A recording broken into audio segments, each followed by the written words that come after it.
Sportivi siciliani di TV Web Palermo, ben trovati con una nuova puntata di Penalty, tutto il calcio di cui il calcio vero non parla mai.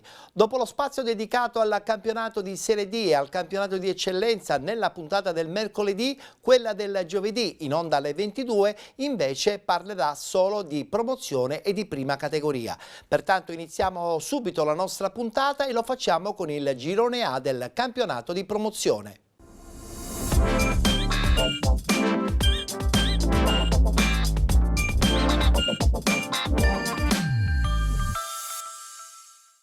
Si è giocata l'11ª giornata, subito la schermata con i risultati. Cus Palermo Regina Mundi 0-0, Borgetto Giardinello batte Aspra 3-1, Montelepre batte 90-011 Bagheria 3-0, Sport Palermo Bagheria Calcio 1-1, Alcamo 1928 Valderice 1-1, Fulgatore batte Margheritese 2018 3-1. Infine Mazzara batte Renzolo Piccolo 2-0.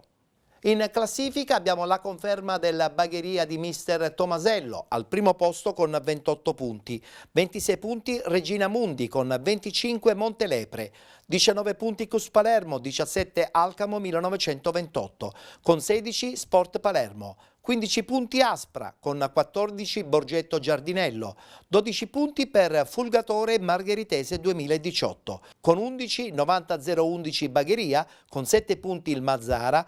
Chiudono la classifica Valderice Calcio e Renzolo Piccolo con 6 punti.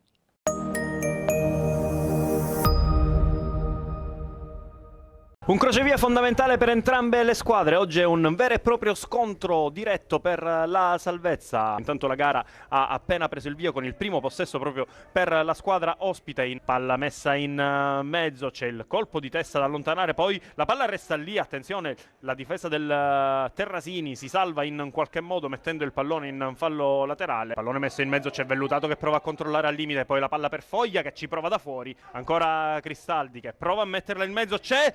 Attenzione l'intervento di Russo che non riesce a deviare il pallone, lancio in avanti per Perrone che parte in posizione regolare, Perrone prova a saltare Di Maggio, si lamenta per un tocco di mano, intanto Vellutato, il lancio di Vellutato per Russo, c'è la chiusura con il corpo da parte di Ventimiglia, Corso se la porta sulla destra, entra in area adesso il set del Terrasini, la conclusione col sinistro, intanto il Mazzara ancora in possesso del pallone, il tiro di Lampasona, prova a ripartire sulla destra il numero 8 del Mazzara, il lancio per Michele Perrone in posizione regolare, entra in area Perrone che mette in mezzo per Agate, c'è la deviazione di Di Maggio che poi in qualche modo si salva, c'è Lo Piccolo ad allontanare ma Sfar riceve palla in area di rigore, finisce a terra Sfar, la palla poi il destro provato da Foglia, ancora Ventimiglia che prova ad avanzare, Ventimiglia centralmente per Cusumano che entra in area di rigore, è in posizione regolare, la palla finisce in rete, anzi no, si alza la bandierina della signora Gianquinto, fischietto in bocca per l'arbitro, duplice fischio del direttore di gara. Questo lancio in avanti intanto per Perrone che poi prova a rimettere in mezzo, vorrebbe un tocco di mano Perrone,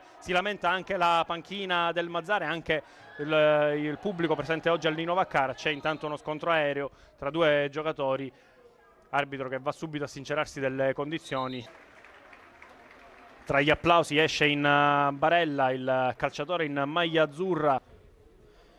Adesso Terrasini che restituisce il pallone al Mazzara, Far, palla per il neoentrato Vitale, il pallone messo in mezzo, il colpo di testa tentato da Perrone, Lafar, la battuta del calcio di punizione, il colpo di testa di Rallo ad allontanare, la palla arriva a Corso che ci prova da fuori, Mazzara che si distende bene in avanti, Perrone prova direttamente la conclusione in porta, il lancio in avanti a cercare il guizzo di Perrone che deve vedersela con due difensori avversari, attenzione Perrone, la conclusione col mancino, poi Foglia allarga per Russo che serve a memoria Perrone, l'intervento non perfetto di Locascio e Michele Perrone porta in vantaggio il Mazzara quando siamo al 68esimo minuto. Trova il gol la squadra giallo-blu. Ancora una volta però non c'è nulla di irregolare secondo il direttore di gara. Attenzione perché il Terrasini si distende in avanti con Cusumano. Cusumano che scappa all'intera retroguardia giallo-blu. Cusumano poi col mancino. La palla finisce di un soffio al lato. Sono invece 4 le maglie giallo-blu in area di rigore.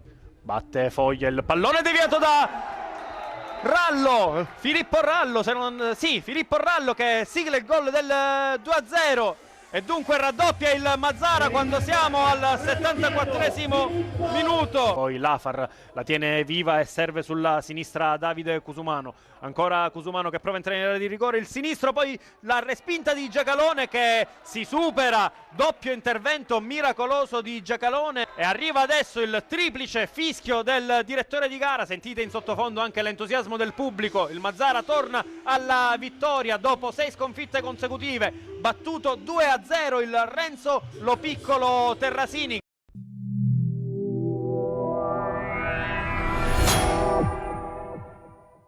Dopo aver parlato del girone A, adesso si volta pagina perché parliamo del girone B, sempre del campionato di promozione.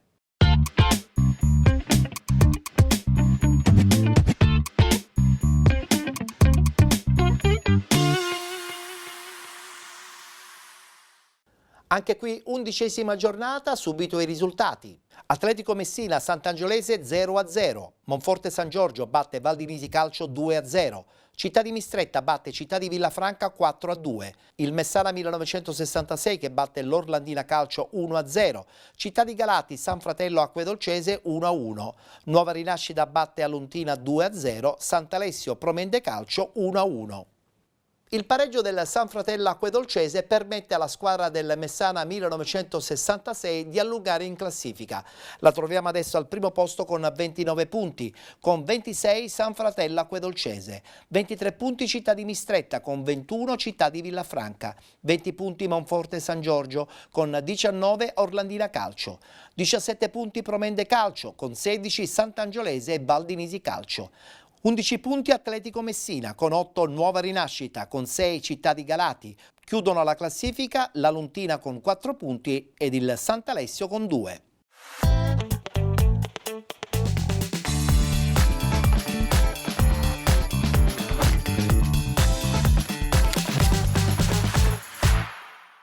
La terza forza del campionato ospita i quarti in classifica per un big match d'assoluto valore. Al Terreforti di Villafranca di Rena si gioca l'11ª giornata del girone B di promozione. I padroni di casa ospitano il Città di Mistretta, 2 squadre divise da appena una lunghezza in graduatoria. I biancoverdi sono alla ricerca di una pronta reazione dopo la sconfitta di misura subita contro la Valdinisi, compagine ospite invece che si presenta al match con l'entusiasmo del 3-1 rifilato alla Polisportiva Sant'Alessio. Dirige l'incontro il signor Giuseppe Guastella e la sezione di Ragusa, coadiuvato dai signori Enrico Teri di Messina e Mattia Casotto di Ragusa, quando grazie all'ausilio delle immagini a cura di Francesco Morabito passiamo a raccontarvi del film di questa sfida che si apre con l'immediato vantaggio del Villafranca dopo 5 giri di lancette. Gemellaro per Gazzetta che apre a destra da Marco Libro, un cioccolatino per la deviazione sotto misura di Santi Enrico Di Vincenzo che porta in vantaggio il Villafranca dopo appena 300 secondi. Ospiti che provano a reagire al 13esimo, la sfera di Rinaldi per Salerno, il tiro cross fa percorrere un brivido lungo la schiena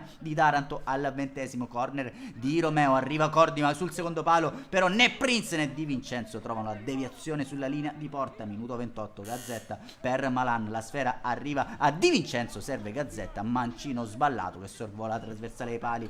3 minuti dopo la mezz'ora, Ducuré per Salerno che si invola verso la porta di Taranto, cade a terra, lascia correre il direttore di gara. Un minuto più tardi il lancio profondo di Iovine per Di Vincenzo che sfrutta il rimbalzo del pallone, lascia andare il destro, Santi Enrico Di Vincenzo, un Eurogol al Terreforti di Villafranca, un fulmine del numero 9 che sigla la sua personalissima doppietta. Che rete! Una gara che però risulterà tutt'altro che chiusa. Prince resta a terra, ne approfitta il Città di Mistretta con Rinaldi che fa da sponda per Ducuré, accorcia le distanze proprio prima del duplice fischio del direttore di gara. Allora passiamo con le nostre immagini a quanto accaduto nella ripresa dentro Lavina, il luogo di Iovine. 7 minuti al rientro in campo delle formazioni, la punizione di Salerno esalta i riflessi di Andrea Taranto che si distende alla sua sinistra. Al 58esimo Marco Libro si inventa questa trivela, innesca il compagno di squadra Gazzetta, calcia male, la sfera allora arriva a Romeo, c'è il miracolo di Amato che salva a porta. È risultato da portiere di hockey ultimo baluardo della sua squadra, veramente clamorosa la parata dell'estremo difensore del Città di Mistretta, e dall'altro lato si propone in avanti con Salerno che crossa da sinistra, Prince allarga troppo il braccio, calcio di rigore allora per il Città di Mistretta. La trasformazione si presenta Salerno che spiazza Taranto per il 2-2, tutto da rifare per il Città di Villafranca. Intanto getta nella mischia Yakubu in luogo di Di Vincenzo al 70esimo, il lancio per Salerno che supera Taranto, Cordima salva tutto sulla linea di porta, era comunque tutto fermo per posizione di offside. Minuto 71, fuori Gemellaro e Costa, dentro Mazzeo e Guccione. 2 minuti più tardi Città di Mistretta che resterà in 10 uomini per questo fallo di Di Noto ai danni di Mazzeo, secondo giallo e conseguente cartellino rosso, inferiorità numerica per gli ospiti. Intanto dentro anche Mangano per Malan al minuto 77, il corner per Salerno lasciato colpevolmente solo in area. 3-2, il Città di Mistretta l'ha clamorosamente ribaltata nonostante l'inferiorità numerica. Città di Villafranca nel finale resterà anch'essa in 10 uomini per questo fallo di Prince che si becca il secondo giallo. E allora il quinto di recupero, palla lunga per Salerno a tu per tu con Taranto per chiuderla per la tripletta personale. Fredda Taranto-Salerno per il definitivo 4-2 del Città di Mistretta. Questa l'ultima emozione di una sfida folle che alla fine viene portata a casa agli ospiti grazie anche a un super Salerno che risponde alla doppietta della prima frazione di gioco di Santi Enrico Di Vincenzo. Un saluto amici appassionati, appuntamento come al solito alla prossima.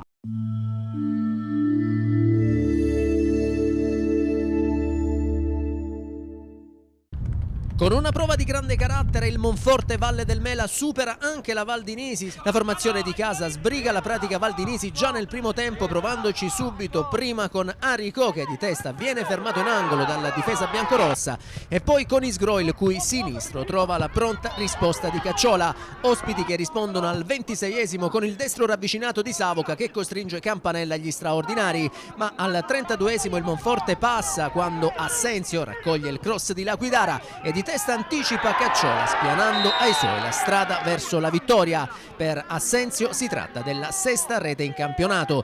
Neroverdi che sfiorano anche il raddoppio al 42esimo con Isgro il cui tiro volante non c'entra la porta per questioni di centimetri.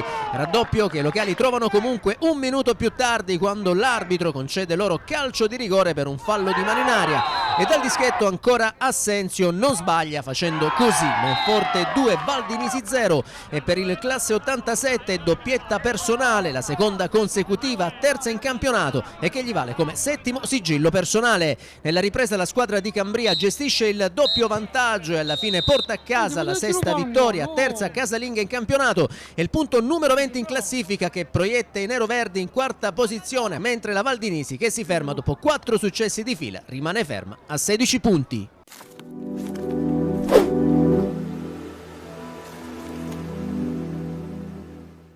Oggi purtroppo vedi, questa è la dimostrazione che questa squadra non erano brocchi prima e non sono diventati fenomeni oggi. Lo dimostra il fatto che abbiamo iniziato con 3 2005 e 2 2004 e poi abbiamo concluso sempre con altri 2 juniores ancora in campo, visto le assenze chi per influenza o per altri tipi di infortuni. Però ripeto, noi dobbiamo viaggiare tranquilli e sereni come stiamo facendo adesso e senza guardare classifica, senza guardare niente e guardarci anche alle spalle per come eravamo prima ed è questo che stiamo facendo con grande umiltà. Il merito è di questi ragazzi eccezionali, di questi ragazzi che hanno subito tante di quelle dicerie che ne ho sentite di cotte e di crude, ma stanno dimostrando il valore che hanno avuto negli anni passati e quello che stanno facendo oggi qua. Un merito va anche al mio staff, che sono delle persone che lavorano dietro le quinte, però se non fosse per loro neanche io potrei fare un lavoro settimanale come Dio comanda. Ma guarda, Salvatore Cambria ormai ha le spalle abbastanza larghe.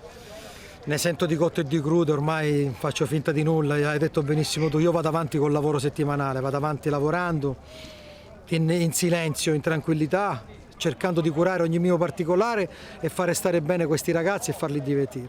Questa è la cosa che conta di più, poi quello che dicono gli altri non mi interessa perché fino ad oggi parla il mio curriculum, ho sempre risposto con i risultati e speriamo di continuare a farlo anche quest'anno.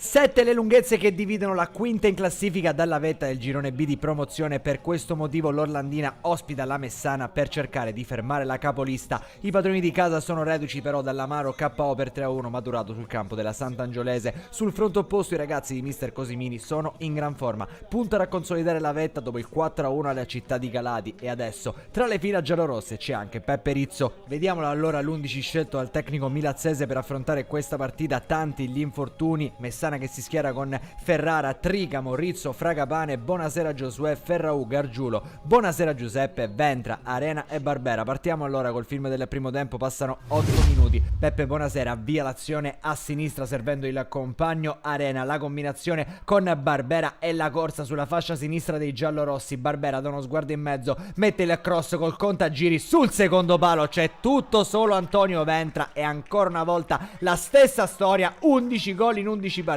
Antonio Ventra sblocca il risultato in casa dell'Orlandina. Minuto 24 inizia il feeling tra la Messana e Peppe Rizzo, lancio millimetrico dalla difesa proprio per il cugino Antonio Ventra, stop e conclusione col sinistro che sorvola l'incrocio. Al 40esimo qualche dubbio in area di rigore, ancora protagonista Antonio Ventra che sembra ricevere il pallone ma viene strattonato da Titale. Secondo il direttore di gara si può proseguire, non c'è nulla. Al 43esimo la prima trama offensiva dei locali viene arginata dalla presa bassa di Ferrara. Proprio da questa azione e dal rinvio dell'estremo difensore ex Città di Sant'Agata la nuova offensiva della Messana, l'ultima della frazione, riceve a sinistra Barbera che prova ad accentrarsi, trova il vertice dell'area di rigore, conclude col destro il pallone, finisce di un soffio al lato. Finisce così anche il primo tempo al Ciccino Michele di Capodorlando. Orlandina 0 Messana 1, decide il gol all'8º realizzato da Ventra. Possiamo partire col film della ripresa. Messana che attacca, Ferraù cerca il compagno Barbera che di tacco manda in area a Fragapane. Questo l'intervento di Rojas, anche in questo caso per l'arbitro si può proseguire. Al 48esimo è Barbera che riesce a incunearsi in area di rigore avversaria, a impegnare l'estremo difensore Corinti. Il pallone finisce poi a destra dove arriva Gargiulo, prova a ribadire il centrocampista in rete ma la mette direttamente sul fondo. Minuto 65 lo spunto da parte di Anthony Arena sulla sinistra, riceve il cross, trova il possesso ancora il calciatore con la maglia numero 10, prova a metterla in mezzo, allontana provvidenzialmente un difensore dell'Orlandina. Al 70esimo ci sono molti più spazi per la Messana che scappa in contropiede, indiavolato Barbera che si riprende il pallone e arriva fino al limite dell'area per servire Anthony Arena. Il passaggio però è da rivedere, pallone tra le braccia del portiere. Al 71esimo finisce la partita di Anthony Arena, inizia quella delle classe 2007 Salvatore Sottile. Minuto 76 ancora una volta la Messana a ringhiare sugli avversari, a riprendersi il pallone grazie a Sottile che fa correre ancora una volta Barbera, stavolta preferisce il passaggio a destra. Ventra conclude sinistro sul palo, sfiora il 2-0 la Messana, sfiora il gol ancora una volta Ventra. 81esimo Rizzo alza la testa e mette davanti al portiere Cristian Barbera che se la porta bene col colpo di testa avanti, poi spara al lato. Minuto 83 calcio di punizione da posizione defilata per l'Orlandina, va a smanacciare Ferrara. All'88esimo i locali rimangono anche in 10 uomini, eccesso di zelo da parte del direttore di gara che ammonisce il già ammonito De Nadal e lo manda sotto la doccia. Finisce così al Ciccino Michele di Capodorlando, la Messana vince 1-0 sul campo dell'Orlandina e prova la prima fuga della stagione. Pari infatti del San Fratello Rocca Acquedolcese e adesso i giallorossi sono a +3.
Vittoria casalinga nuovamente rinviata per l'Atletico Messina, che anche contro l'Ostica Sant'Angiolese non riesce a cancellare lo 0 nella casella dei successi. Un match che si apre con la Sant'Angiolese subito in avanti e solo una super parata di Previti nega a Cangemi la gioia del gol. L'Atletico si fa vedere invece con 2 tentativi, di Foti prima, destro volante che sfiora di un soffio il palo, e di Santa Maria subito dopo, la cui conclusione si perde larga alla destra di Caserta. Ma prima dell'intervallo gli ospiti tornano a spingere, trovando però ancora le decisive parate di Previti, che si supera anche sulle conclusioni di Tranchita e Cangemi.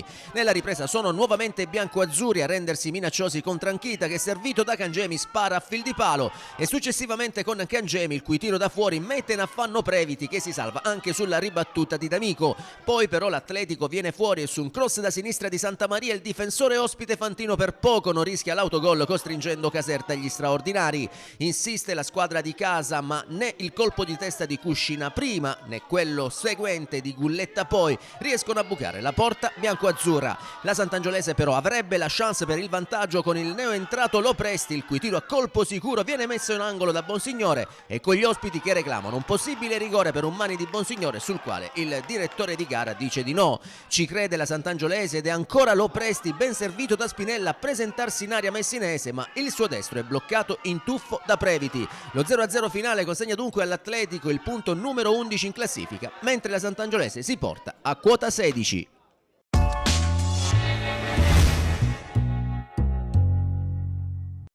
E passiamo adesso al girone C, dove continua il testa a testa tra Camarat 1972 e Giarre Calcio.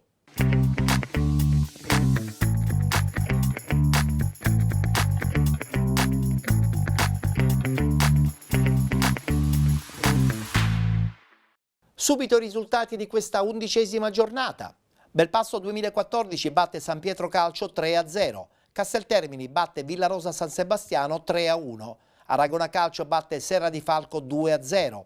Camarat 1972 Gemini Calcio 1-1. Giarre Calcio batte Nicosia 2-1. Santa Domenica Vittoria batte RSC Riposto 2-0. Ha riposato il Santa Venerina. E come abbiamo detto poc'anzi, continua il testa a testa tra le 2 squadre più importanti di questo girone C del campionato di promozione, ovvero il Camarat 1972 ed il Giarre Calcio. Appaiate in testa con 23 punti, con 20 Aragona Calcio, 16 punti Nicosia, con 15 Santa Domenica Vittoria. 14 punti per il Belpasso 2014 ed il Villarosa San Sebastiano, 13 punti Gemini Calcio con 12 Santa Venerina, con 11 punti il Casteltermini, 9 punti Serra di Falco, 8 punti RSC Riposto, chiude all'ultimo posto il San Pietro Calcio con 1 punto.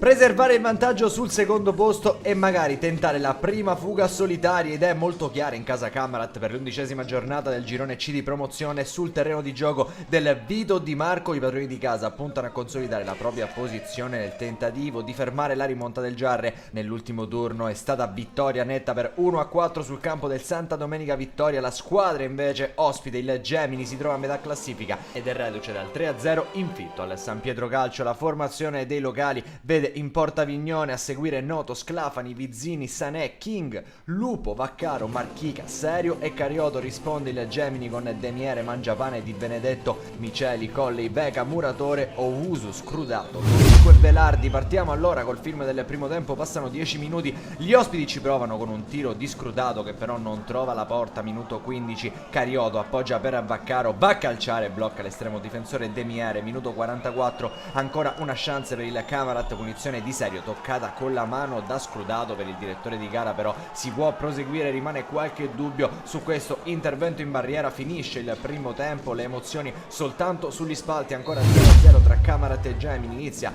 la ripresa al 47esimo, calcio di punizione di Serio per Marchica, si avvita ma la manda sul fondo. Al 48esimo ancora Serio a lanciare il pallone per Sclafani, l'imbucata per Carioto, il tridente offensivo del Camarat confeziona il gol del vantaggio. Qualche dubbio sulla posizione di Carioto al momento dell'assist di Sclafani, ma è 1-0. Passano 3 minuti, il Gemini risponde prontamente, calcio d'angolo, si avventa Velardi che tutto solo in area di rigore sfrutta il blocco del compagno e trova il il gol del pareggio è un derby infuocato. Camarat 1, Gemini 1, minuto 64. La formazione padrone di casa torna a battere in zona offensiva. Dalla destra è Marchica che si prepara per il cross, cerca ancora la girata di Cariodo. Soltanto un brivido, minuto 67. Entra Piraneo per Cariodo, 72esimo tocca Marrone per Marchica, 77esimo dalla distanza Mangiapane per il Gemini, esplode il destro che finisce alle stelle. Minuto 79, Bamba per Baccaro, 82esimo il Camarat all'ultima chance offensiva dalla distanza. Piraneo non inquadra lo specchio, finisce allora così la partita. Camarat Gemini verrà ricordata sicuramente per lo spettacolo delle tribune, un po' meno per quello in campo. Finisce 1-1. Amici di Wisport, un cordiale saluto e come sempre alla prossima.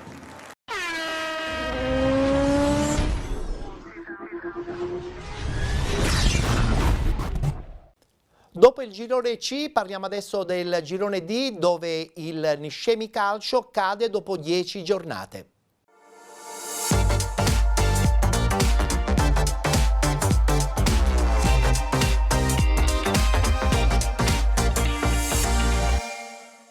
È stata certamente una domenica importante perché dopo 10 giornate cade il Niscemi FC, che perde in casa contro l'Aci Catena. Ma guardiamo i risultati.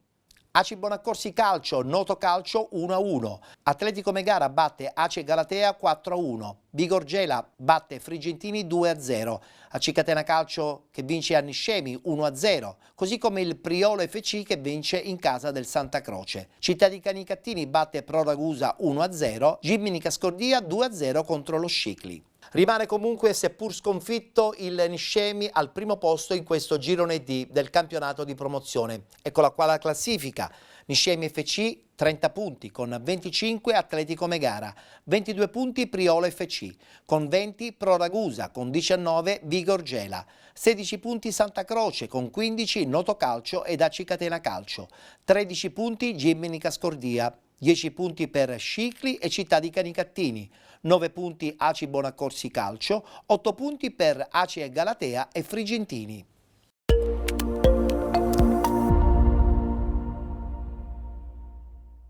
La telecronaca del match Niscemi-Aci Catena, partita valida per l'11ª giornata del campionato. È iniziata la partita, potrebbe anche provare la conclusione anche se indirizzerà in mezzo come fa del resto in questo momento. Pallone in mezzo, pizzicato e poi c'è la rovesciata e il gol del vantaggio, però l'arbitro annulla il gol annullato. Era stato veramente un gol di pregevole fattura, quello realizzato, se non erro, forse da Amagia. Aci Catena che, come abbiamo detto, si è molto rafforzata in queste giornate con 3 innesti, una squadra in notevole crescita che adesso si propone conosciuto. Pallone in mezzo, occhio a questo tiro e c'è la grande parata di Dibba. Mucchio selvaggio proprio al limite dell'aria, ci sono una quindicina di giocatori dell'Aci Catena e del Niscemi. Pallone in mezzo di Tomaino, potrebbe colpire Balba, poi c'è il tiro da parte di Bojang e poi giocatori del Niscemi che recriminano un fallo di mani, fa segno che si può giocare il signor Merlino. Ancora Marino in possesso palla per il Niscemi, prova l'azione individuale, semina 2 giocatori, entra in aria e fa segno il direttore di gara che si può continuare. Finisce qua il primo tempo. Bisognava saltare perché... Occhio a questo tiro dalla distanza e Romano si rifugia in calcio d'angolo. Seguiamo questo calcio d'angolo nel frattempo con Tomaino che si appresta a batterlo. Pallone in mezzo, colpo di testa di Balba, pallone che fa la barba al palo e finisce fuori. Bella la finta per Parisi, occhio a Parisi che prova il tiro a giro, pallone che finisce alto. Ancora Mauro, potrebbe servire Dio e lo trova dall'altra parte. Vediamo se prova il traversone in mezzo, pallone in mezzo e il pallone ancora una volta che finisce poco di fuori dal palo destro. Bojang che a questo punto sta giocando a tutto campo, se ne va Bojang, il pallone in mezzo, Amagia, gol! Parisi, gol, annullato il gol di Parisi. Sembrerebbe che il pallone sia uscito. Riceve il pallone Marino, pallone in mezzo, c'è la possibilità di colpire da parte di Napolitano, il colpo di testa a giro di Napolitano che finisce fuori.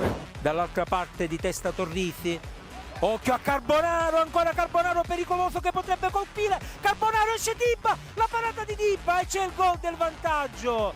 L'Aci Catena è passata in vantaggio al 31esimo con Carbonaro e del resto lo abbiamo detto più volte. Carbonaro è un giocatore pericolosissimo e colpisce di contropiede per il vantaggio dell'Agi Catena, che al 76esimo minuto si porta in vantaggio. E adesso qui occhio, perché c'è la possibilità del 2-0 e qui l'Agi Catena si mangia un gol veramente incredibile. Me l'aspettavo da Carbonaro. Potrebbe intervenire sul pallone Parisi, vediamo se mette in mezzo, traversone in mezzo, il tiro alle stelle da parte di Bojang.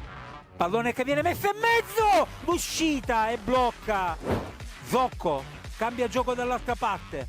Di prima il colpo di testa, Napolitano, la possibilità di colpire nel Niscemi. Pallone che arriva nei pressi di Bojang, controlla il pallone Bojang, il pallone in mezzo, il colpo di testa, esce Romano e blocca.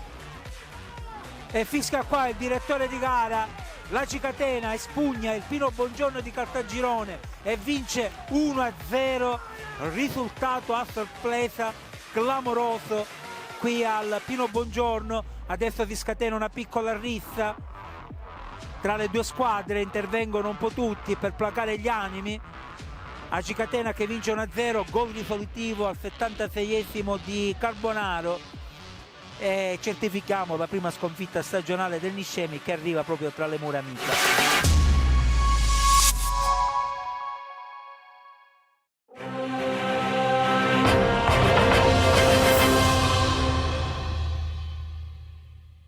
Una vittoria sfumata al 92esimo e che rimanda l'uscita da una classifica non felice. L'Aci Bonaccorsi mastica amaro per una partita quasi condotta sulla via dei 3 punti e contro il noto l'1-1 finale fa guadagnare solo un punticino che muove appena la graduatoria. Gialloverdi, alla vigilia della terzultima d'andata con 9 punti in classifica e chiamati adesso a capitalizzare il massimo nelle restanti 2 da giocare al Giro di Boa contro Aci Catena fuori e Priolo dentro. Gioca al centro della difesa Di Mauro, Spampinato terzino destro e Viola riprende il suo posto tra i pali. In avanti è tempo di tridente con Randis centravanti e Marino esterno dall'inizio nel 4-3-3 del tecnico D'Antone. Alla pronti via subito proteste accese per un possibile penalty. Marino nel battere a rete trova Santoro a sbarrargli la strada. Proteste all'indirizzo dell'arbitro La Paglia di Enna che lascia proseguire. Molto determinato l'Aci Bonaccorsi per vincerla, ma può indubbiamente fare di più in avanti. Qui la Spina tenta un improbabile tiro da fuori, da dimenticare. Poi Spampinato e Marino combinano. Divenuto cerca spazi in area di rigore. Muro Granata a fermare l'attaccante di casa. Altre proteste alla mezz'ora, angolo di La Spina, respinge corto il noto e di nuovo Marino ci porta all'istantanea, che qui in effetti potrebbe esprimersi con una massima punizione. Braccio largo seppur di spalle da parte di Fronterré. Si prosegue e ai gialloverdi non restano che le proteste. Degli ospiti notizie solo al 40esimo quando Bertero crossa, gli Etenei non riescono a farla fuori e Jaité da lontano sorvola di non molto la traversa con un tiro teso.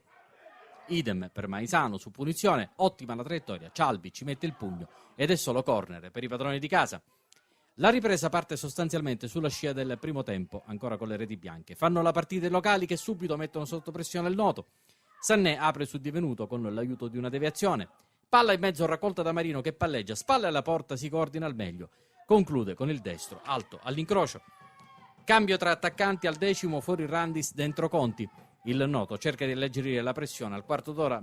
Bertero mette qualche brivido a Viola, ma nulla di che. Ricominciano così i gialloverdi, Maisano in mezzo. Conti e Di Mauro si ostacolano, ma il possesso è ancora Aci Bonaccorsi.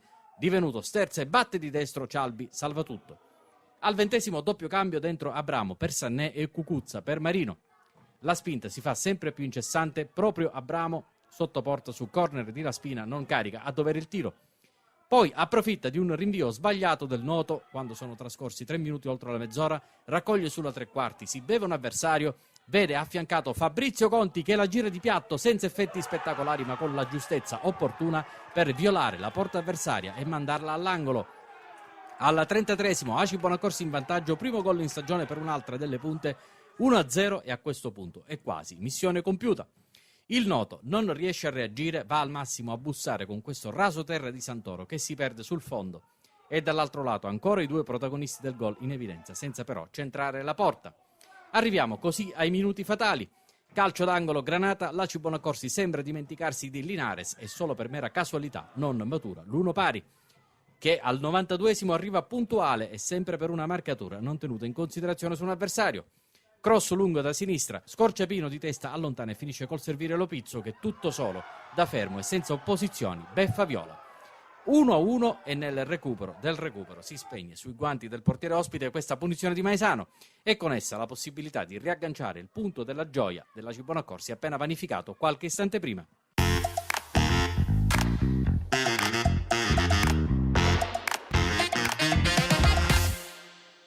Presidente Mirabella, a tempo scaduto 1-1, il Noto si porta a casa un punto, c'è tanta amarezza, ma la consapevolezza che purtroppo il calcio spesso e volentieri crea questi risultati inaspettati. Beh sì, abbiamo giocato una partita, finalmente la Cibonaccorsi che a inizio campionato lasciava intravedere ottime trame di gioco, oggi per almeno 85 minuti ha comandato il gioco.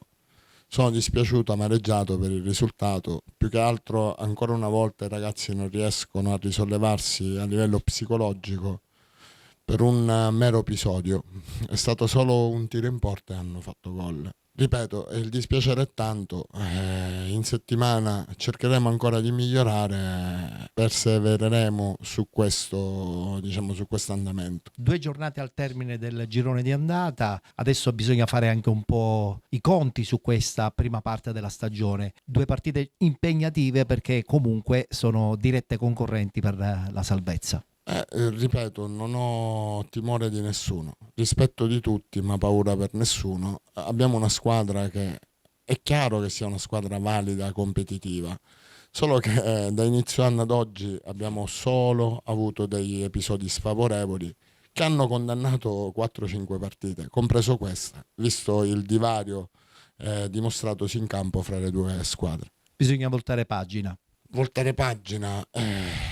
Noi le voltiamo tutte le settimane le pagine, però ancora non riusciamo ad avere quella piccola dose di fortuna che potrebbe condurci finalmente a una vittoria. Anche oggi, ripeto, abbiamo giocato 85 minuti a una porta e abbiamo fatto un solo gol. Loro un tiro in porta, bravi loro che ne hanno approfittato.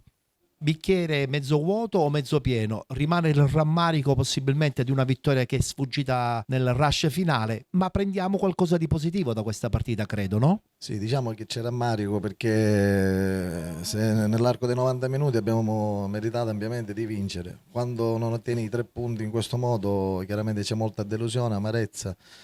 Ci sono state delle cose positive, la cosa negativa che va più in risalto, non si può prendere un gol a tempo scaduto in vantaggio di 1-0 con un uomo libero in aria. Cioè sono giovani, pecchiamo di inesperienza, abbiamo una squadra giovane, lo sappiamo, però alla fine posso essere soddisfatto della prestazione perché è stato un dominio totale. È stato soprattutto un primo tempo molto arrambante, decisivo, soprattutto in alcuni posizionamenti in campo. L'idea di averti fatto cambiare modulo, perché? Qual è stata la tua scelta? Ma guarda, noi abbiamo in questo momento 7 infortunati, perciò è dovuto ridisegnare la squadra, la difesa, il centrocampo, stiamo cambiando spesso e volentieri. Non è semplice, fortunatamente abbiamo un gruppo bene o male di giovani che sono sullo stesso livello e cerchiamo un po' di le mancanze di sostituirle senza avere grossi patemi d'animo dal punto di vista dei ruoli, però è chiaro che ancora un equilibrio ben definito, dato tutte queste assenze, non ci permette di essere equilibrati come vorrei io. Però per quanto riguarda l'impegno, per quanto riguarda l'abnegazione, i ragazzi sono stati oggi fenomenali. Purtroppo, ripeto, paghiamo l'inesperienza e cercheremo anche di lavorare su questo aspetto che per il futuro del campionato sarà importante. 2 giornate al termine del girone d'andata, Acicatena e Priolo, con che mentalità potrebbero essere affrontate queste 2 partite? Con la stessa mentalità, anche con Niscemi la settimana scorsa abbiamo fatto un'ottima prestazione al cospetto della capolista, che ripeto già ci aveva fatto capire quanto di buono potevamo fare in futuro. Ripeto, cercheremo di lavorare sia in campo e sia sull'aspetto mentale con i ragazzi e cercheremo di trarre il massimo di quello che è nelle nostre possibilità. Oggi, ti ripeto, ci sono stati anche degli episodi sfavorevoli. Noi abbiamo perso quest'anno 4 partite, 1-0 sul calcio di rigore contro di noi. Il primo tempo, poi le vedremo nelle immagini, magari sarò smentito, c'erano 2 falli di mano netti.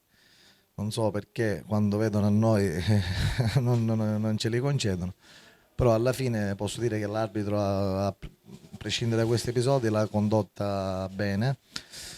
Rimane l'amarezza di non aver portato i 3 punti. Tanta amarezza, ma con la coscienza a posto, e sarà una settimana importante perché lavorerete anche giustamente con un piccolo leggero entusiasmo proprio in vista di una trasferta certamente impegnativa contro la Cicatena. No, l'entusiasmo no. Penso che i ragazzi saranno delusi, cercheremo di mettere la concentrazione alla testa alla prossima, sicuramente saranno delusi come lo sono io, devo essere chiaro e onesto. Però sappiamo che abbiamo fatto il 75% delle cose bene. Andremo ad Acicatena la prossima partita, se non erro giocano a Via Grande, cercando di fare quello che abbiamo fatto oggi, imporre il nostro gioco, creare tante palle e gol, purtroppo non riusciamo a finalizzarle e niente, poi il campo dirà quello che esce fuori, però dico alla fine noi comunque, ripeto, siamo una squadra giovane, stiamo aspettando tanti che ora 2-3 recupereremo, poi magari ci sarà la sosta e poi da gennaio in poi cercheremo di fare punti il più possibile e cercare di metterci in una situazione di tranquillità in classifica. Mister Gallo, sul finire questo pareggio che vi aiuta in classifica e probabilmente vi dà animo per il continuo del campionato. Sì, sicuramente. Intanto mi preme fare i complimenti alla Cibonaccorsi perché al loro mister, che comunque è una squadra ben messa in campo, una squadra che ha grande volontà e ben organizzata, e a tutta la dirigenza per la gentile ospitalità. Questo lo devo sottolineare perché in queste categorie non succede spesso e quindi volevo iniziare sicuramente con fare i complimenti a tutta la società. Per quanto riguarda noi, oggi alla fine poi è un punto guadagnato perché onestamente ci gira un po' male e stiamo regalando veramente, veramente tanto. Abbiamo tantissime defezioni, purtroppo abbiamo la rosa molto corta e quindi i ragazzi sono un po' hanno il fiato un po' corto, però poi alla fine oggi devo dire che alla fine il bicchiere è mezzo pieno perché raggiungere il pareggio ci dà un po' di umore in più, ecco. Che girone è questo girone D? Un po' ingarbugliato soprattutto nella parte centrale, il Niscemi è andato, la parte finale comunque di questa classifica è veramente molto incerta. Sì, devo dire che è uno dei campionati più equilibrati, al di là del valore che può essere più o meno forte, sicuramente è uno dei campionati più equilibrati, perché penso che tolto il Niscemi si può vincere con tutti e si può perdere con tutti, sia della parte bassa che della parte alta, quindi devo dire che è un campionato veramente molto, molto equilibrato e sarà dura fino alla fine, secondo me, per tutti gli obiettivi. Cosa ti è piaciuto della tua squadra comunque nella partita odierna contro la Cibonaccorsi? Ma guarda, noi soffriamo questi campi sinceramente perché è difficile preparare la partita in un campo dove il terreno di gioco magari è un po' scorretto, ecco, quindi onestamente facciamo un tipo di gioco che non ci permette di giocare come vogliamo, però i ragazzi devo dire che fino al gol hanno interpretato bene la partita, hanno provato a cercare di creare qualcosa, a fare male, ripeto, è un campo dove è difficile trovare delle occasioni, se no magari su una palla lunga, su una seconda palla. Quindi l'atteggiamento sicuramente è stato positivo. Quei 10 minuti di blackout su 3 nostri rinvii sbagliati, prendiamo gol, giustamente mi ha fatto un po' arrabbiare, ma devo rifare i complimenti perché la voglia di non perderla c'è stata e alla fine l'abbiamo presa per i capelli. Per quello che ci riguarda noi siamo completamente oltre le aspettative, noi abbiamo una squadra, giochiamo con 7-8 under, anche se io solitamente ormai non lo dico, non ci faccio neanche caso, è una squadra che è stata costruita per cercare di raggiungere la salvezza il prima possibile, siamo assolutamente oltre le aspettative, siamo nella zona alta alla fine della classifica, quindi va bene così. Abbiamo adesso 2 partite difficilissime perché abbiamo Priola e Megara, che sono 2 squadre che sicuramente hanno un budget completamente diverso dal nostro e abbiamo la rosa un po' corta per via di squalifiche e infortuni, però come al solito battaglieremo per cercare di concludere nel miglior modo possibile, cercare di portare quanto più punti possibile e poi il giro di ritorno sarà sicuramente un altro campionato per tutti. Marco Maisano, 1-1 il risultato finale, peccato, però usciamo a testa alta da una partita che avremmo potuto ampiamente vincere. Sì, i ragazzi hanno espresso un gran calcio, hanno messo cuore e voglia, diciamo, e questa era la cosa che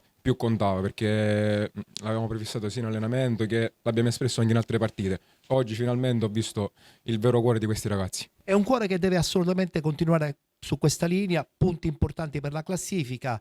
Certamente se fossero stati 3 sarebbe stato meglio, però bisogna guardare anche con buon ottimismo le prossime 2 partite, soprattutto perché chiuderanno il girone d'andata. Sì, eravamo consapevoli che incontravamo una corazzata come quella del Noto, hanno fatto tante buone prestazioni, soprattutto anche l'ultima col Niscemi facendo 4 gol, quindi la squadra era abbastanza importante, quindi facciamo esperienze di questa partita e guardiamo già alla prossima. Dopo i 4 gironi del campionato di promozione chiudiamo la nostra puntata odierna di penalty presentando i risultati e le classifiche dei 6 gironi del campionato di prima categoria.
Il rullo con i risultati e le classifiche dei 6 gironi del campionato di prima categoria chiudono qui la puntata odierna di Penalty, che ritornerà con voi chiaramente sul canale 15 del Digitale Terrestre mercoledì prossimo alle 15:20. In quel caso parleremo di Serie D e di eccellenza, mentre invece per continuare a parlare di promozione e di prima categoria l'appuntamento con Penalty sul canale 19 di TVM Palermo è per giovedì prossimo alle 22. Grazie per essere stati con noi, ci vediamo la prossima settimana.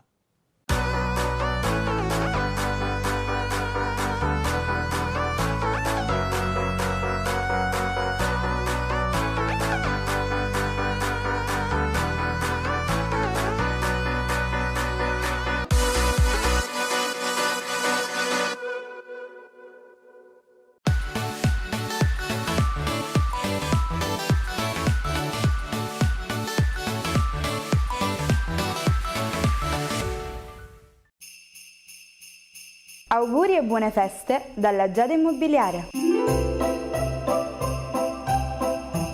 La professionalità come punto di partenza, la qualità dei servizi come riferimento essenziale. Tutto questo è Giada Immobiliare di Giuseppe D'Antone.